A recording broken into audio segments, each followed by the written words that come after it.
Bom dia, quarto ano. Na nossa aula de ciências de hoje, nós iremos corrigir as atividades da página 4, que foi da aula do dia 22, e vamos estudar sobre os bons e maus condutores de calor, nas páginas 13 e 14 da apostila, para a gente fazer as tarefas da página 16. Então, começando aqui com as correções, na página 4 da apostila, nós tínhamos a situação desses animais dormindo todos agarradinhos. E por que eles dormem dessa maneira? Porque a proximidade entre os filhotes ajuda a mantê-los aquecidos por causa da troca entre o calor. Fica mais aconchegado quando eles dormem assim. Número 2. Se os filhotes estivessem dormindo distantes uns dos outros, eles poderiam sentir frio, porque não teria a troca de calor entre um corpo para o outro.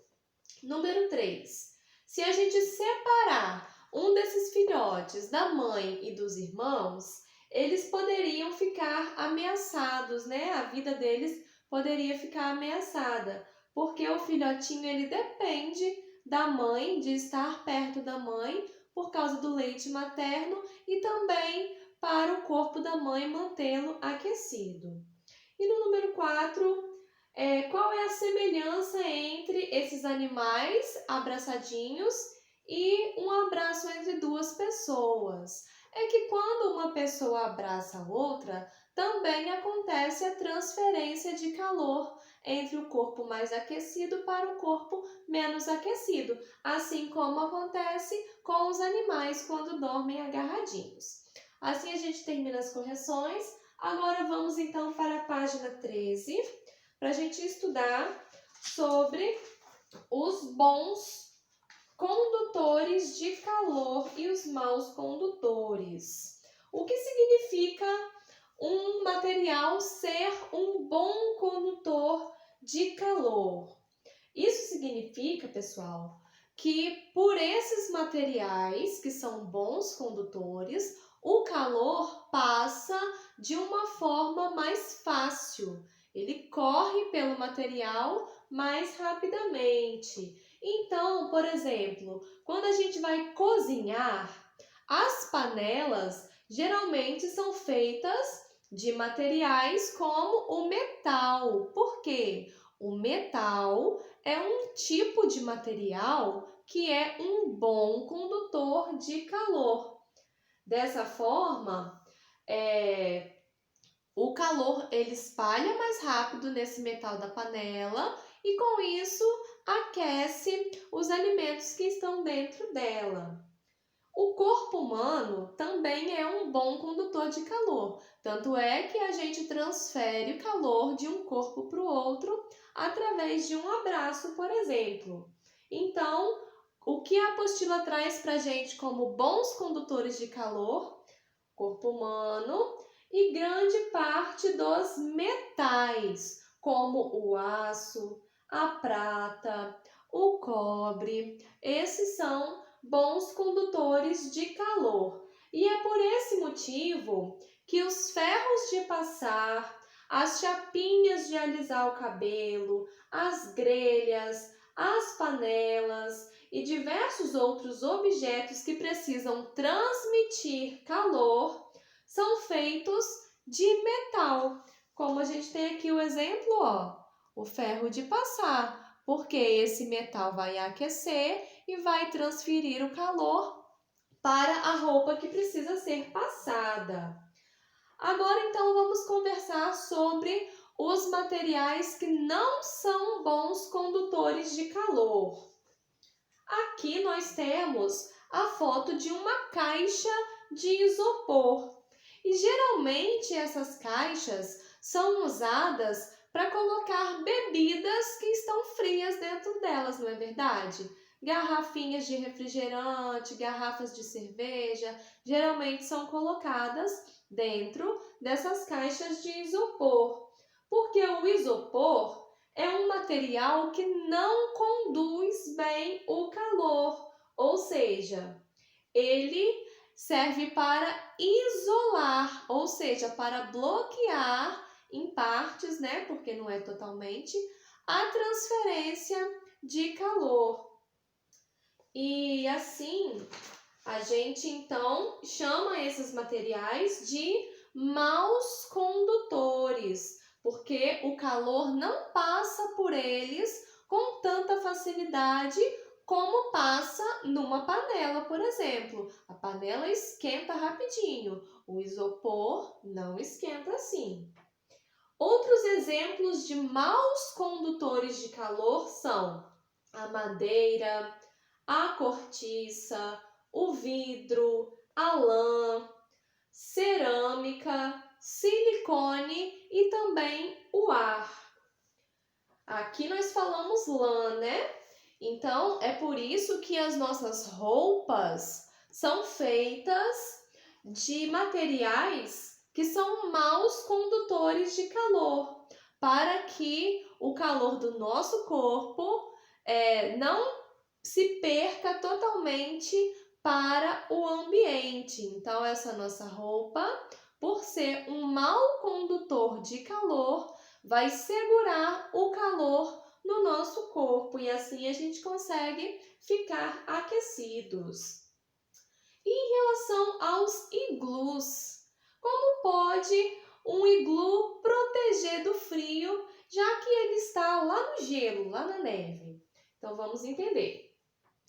O iglu, ele é feito de blocos de neve compactada. Então, esses blocos, por serem feitos de neve compactada, eles isolam um pouco mais o que está ali dentro, porque se fosse feito de gelo cristalino, igual é uma pedra de gelo, aí sim ia esfriar muito lá dentro.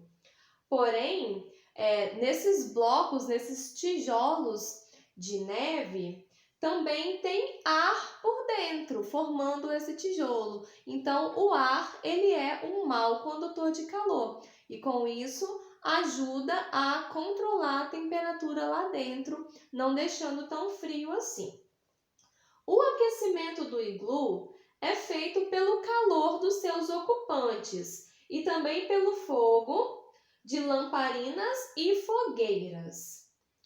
Para evitar que a fumaça dessas fogueiras ocupe todo o ambiente, existe uma chaminé nos iglus. E a questão do ar quente, pessoal? O ar quente, ele é mais leve, então ele sobe. E o ar frio, ele é mais denso, então ele desce. Então, analisando essa estratégia, esse caminho do ar quente e do ar frio, as pessoas que moram nos iglus dormem em locais mais altos lá dentro, já que o ar quente fica mais na parte de cima. Então, elas dormem em locais mais elevados. E as fogueiras são feitas um pouco mais para baixo, no patamar inferior. Mais embaixo, então, eles colocam a fogueira para que esse ar quente suba. E existe um túnel estreito por onde as pessoas são convidadas a entrar e o ar sai por esse túnel também. Então, assim a gente termina as explicações das páginas 13 e 14 e a atividade do dia é a página 16. Aqui no exercício número 1, nós temos um copo com água líquida e gelo.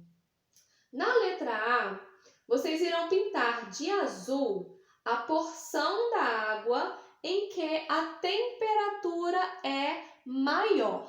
Então, vamos pensar. Onde nós temos uma temperatura menor aqui? No gelo ou na água líquida? O gelo tem uma temperatura menor, não é verdade? Ele é mais frio. Então, nós iremos pintar de azul a água que está mais quente, que tem a temperatura maior. Nesse caso, então, não é o gelo que nós iremos pintar. E na letra B, desenhe setas indicando o sentido de transferência de calor dentro do copo. Então, qual é a parte de água aqui que está mais quente? É a água líquida, não é verdade? Então, essa água líquida que vai transferir calor para o gelo e com isso ele vai derretendo. Então, as setas, nesse caso, precisam partir da água líquida, ok? Número 2. Sabendo que a temperatura do corpo humano é de aproximadamente 36 graus, responda às questões.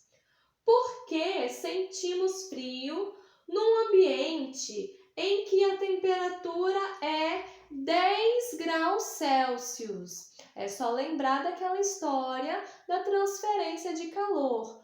Qual corpo vai transferir calor para quem? Desculpa. É quem está mais quente que transfere para o ambiente mais frio ou o que está mais frio que transfere para o que está mais quente? Letra B. De que maneira os agasalhos nos protegem das baixas temperaturas? A gente acabou de estudar aqui na página 14, tá bom? Como os agasalhos protegem o nosso corpo. E no exercício número 3, Yara vai cozinhar uma sopa que precisa ser mexida por 20 minutos. Entre as colheres representadas nas imagens a seguir, circule aquelas que Yara pode usar sem correr o risco de queimar a mão. Então, aqui nós temos uma colher de madeira, uma de metal e uma de plástico.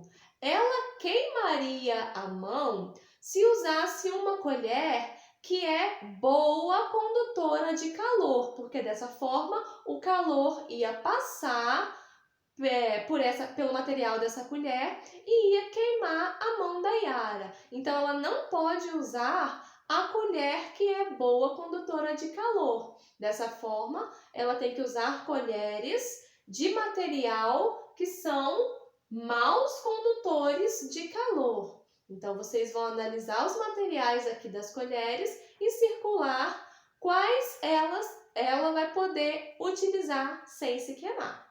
Assim a gente termina nossa aula de hoje, pessoal. Qualquer dúvida, estou à disposição. Beijos para vocês e até a próxima!